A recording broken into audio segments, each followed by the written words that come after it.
You ever watch sports on TV? I remember when I was a kid, sitting with my dad in front of the TV, back before ESPN and all the other cable sports channels, watching ABC's Wide World of Sports. Remember Wide World of Sports? The thrill of victory, the agony of defeat.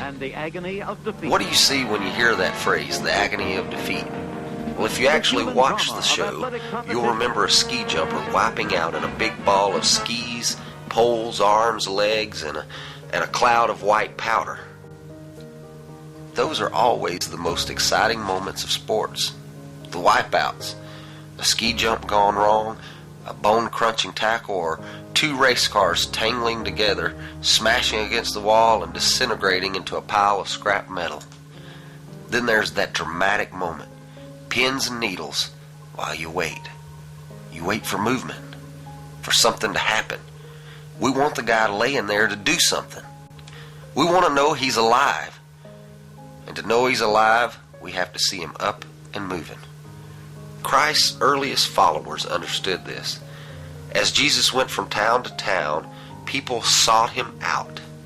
They left their homes and came to him because they believed he could help. And he did.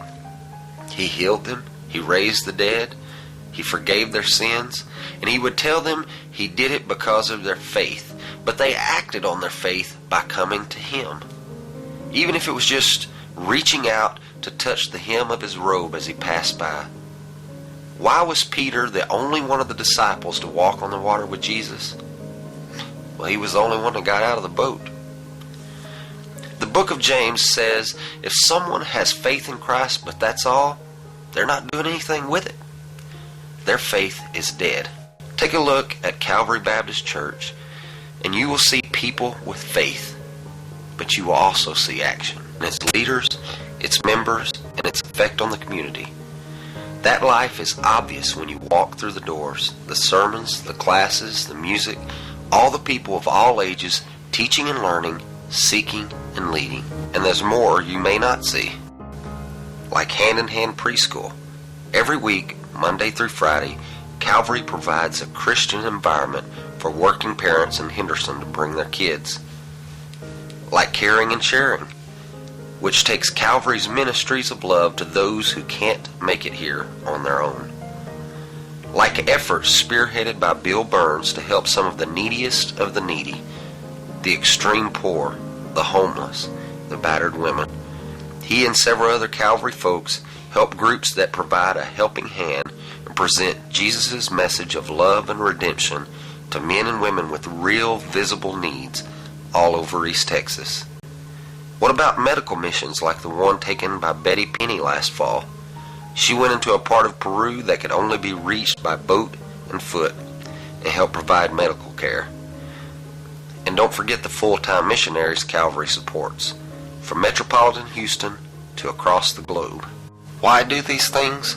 Why support ministries that help the bodies and souls of people young and old, close to home and on the other side of the world?